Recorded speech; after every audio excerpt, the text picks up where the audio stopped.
Fans of the Horus Heresy and Warhammer 40,000, thank you very much for joining me for the latest 8th edition Warhammer 40,000 Newsflash. And today's date is the 15th of May 2017. So there has been a tumultuous few days in the office, in the art office for the 8th edition Newsflash whiteboards. There has been an attempt by a Tzeentchian cult to infiltrate production of the whiteboards using the front name of Alec Jakes. Fortunately, just before the graphics were about to be recorded and videoed and spread their influence, the Inquisition burst in, led by Inquisitor Thrax, and suitably arrested, purged and otherwise dealt with Tzeentchian cultists. A number of items have been confiscated. Our silver grey fancy background has been taken away for heresy influence assessment, so I don't know if we'll get that back. And we've also been given orders to completely and radically change the graphics used. And this comes at a good time because I was just talking about how the whiteboards have become a stable ecosystem, and just like a giant space rock flying into the Yucatan Peninsula 65 million years ago, a cataclysm that completely changed life on Earth, well, similar effect has happened here. We have a whole new set of graphics, and this is in response and has been inspired by today's plethora of posts on the Warhammer Community website dealing with Primaris Space Marines. So Guilliman's new toys, the Super Marines and Mega Marines. To celebrate this fact, I've just created these quite neat little stylized versions of the new Mark X armor, and I thought those were quite nice little features. Though these have been heresy checked by the Inquisition, so they are okay. We've now abandoned points in case they're sort of symbols of Tzeentch. And we've adopted a number of Administratum approved explosion signs of Xenos racers and Chaos cultists being destroyed for our points. So yeah, I hope you like the new look. Maybe we'll go back to something different once Inquisitor Thrax has completed his investigation. So that's enough procrastination. There are a whole host of Warhammer Community posts that I'm combining into this one bulletin. There's one called The New Breed of Hero, Primaris Space Marines FAQ, Primaris Space Marines Gaming, New Warhammer 40,000 Stratagems, and finally, which has just gone up after I'd written all this out, was Faction Focus for the Tau Empire. Some condensation occurring today. Right, let's start with this. Primaris Space Marines, the new Super Marines that we've been teased about and seen a little bit of visual information about. We've now got some details of these. So these are going to be Warhammer 40,000 only, so 41st Millennium gaming. They're not going to apply in the Heresy. You could, tongue-in-cheek, say these represent the other element of Sigmarization of Warhammer 40,000, because they do seem a little bit like Stormcast Eternals, but, you know, I'm only jesting. I'm only gently ribbing G-dubs there. And amongst all the posts, there's a few nice little bits of rules about the general 8th edition, which I've teased out for us. Have a look at those. They're quite interesting. There's a nice little trailer talking about the kit. So these guys are basically an upsized version of Space Marine. Guilliman, with his new favourite member of the Adeptus Mechanicus, has created these guys in response to the current dire threat the Imperium is is facing. So these guys are taller than normal Marines. We get some new stuff. So we've got Mark X Tacticus armor, which, looking at the visuals of it, combines elements of Mark IV, but also, and clearly we have the hand of Jes Goodwin here. If anyone has seen his original sketch of Mark VIII Errant Armour from back in the early 90s, I can see he's pulled some artistic elements from that in. And anyone who knows what a true scale Space Marine is, which is a bit of a modelling offshoot, might wryly observe that true scale Marines are coming to Warhammer 40,000 in the form of the Primaris Space Marines. Enough waffle on that. Right, so rules wise, so these guys are to complement the existing Astartes, so they will not replace the classic Space Marine. We can't call them standard, we've got to call them classic Space Marines. They've been very liberal, and some chapters will have complements of them. There are going to be new chapters created entirely out of Primaris Space Marines. Some chapters apparently don't like the look of these and see them as being interference with the Emperor's great work of creating the Space Marines. Plot point of view, there's a possibility for a little bit of Imperial Civil War brewing here, which is one of the things I was hoping we might see in 8th, with pulling out of Gathering Storm 3 and the reappearance of Rubrute Guilliman. They sit somewhere between the classic Space Marine and the Terminator Marine in terms of their capability, and their stat line looks a lot like a Space Marine, with the exception of on their basic stat line they get 2 wounds and they get 2 attacks as standard, so they're tougher and they can fight harder in close combat base.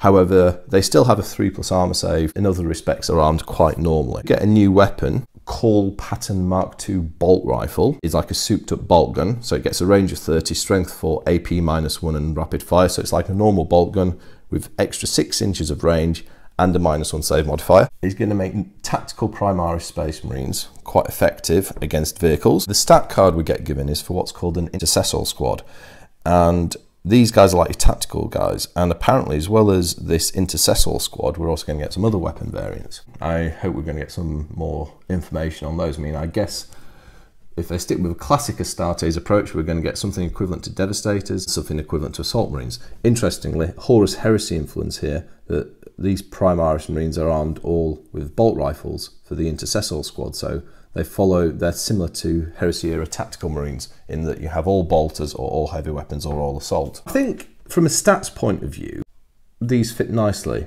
because they've made them better than a Marine, but not as good as a Terminator. So they've slotted them into the capability, into the lists quite nicely, it seems. What I hope we don't see is what we had with the Space Marine inside. Space Marine inside of a Space Marine. Space Marine. Centurions. A bit like, you know, it was an answer to a question that no one had ever asked. I don't know, some people like them, but when you crunch the numbers, they do struggle to compete compared to Devastator Marines or standard tactical Marines in terms of what you pay for them points wise. Check out the link and have a look at the abilities. There's one very interesting thing here. I'm making an assumption here, but we get stats for throwing grenades as part of the intercessor squad's capabilities. And we get a profile for a frag grenade and a crack grenade. So a frag grenade has a range of 6 inches. Its weapon type is grenade D6. I think it sounds like it does D6 shots, so we say. Strength 3, no AP and 1 point of damage. And then a crack grenade has got a range of 6, is grenade 1, strength 6 and -1 AP and does D3 damage. So much more of a proper anti-armor grenade there. Now, I'm hoping that with grenades, you can throw, every good person in the squad can throw a grenade instead of shooting. It would be good to see, and with the way they've changed the rules, you don't have to keep track of lots and lots of blast templates. So I'm hoping that's the case. Proper availability of use of grenades again for squads, as opposed to having contrived rules limiting you to throwing 1 grenade or something like that. So that was Point Fragmentatus. Once again, these Primaris Space Marines seem to present a meta shift towards infantry. And you can see that they're a concentration of force. You've got a smaller number of models. They're more potent than a standard Marine. So yeah, I like the look of these, and you know, check them out. The models look absolutely gorgeous. They look fantastic, and might even just buy some of these guys just for the sheer giggles of having them, because they do look great. Yeah, I'm a big fan of Jes Goodwin's artwork and sculpting. It looks like he's done a great job here.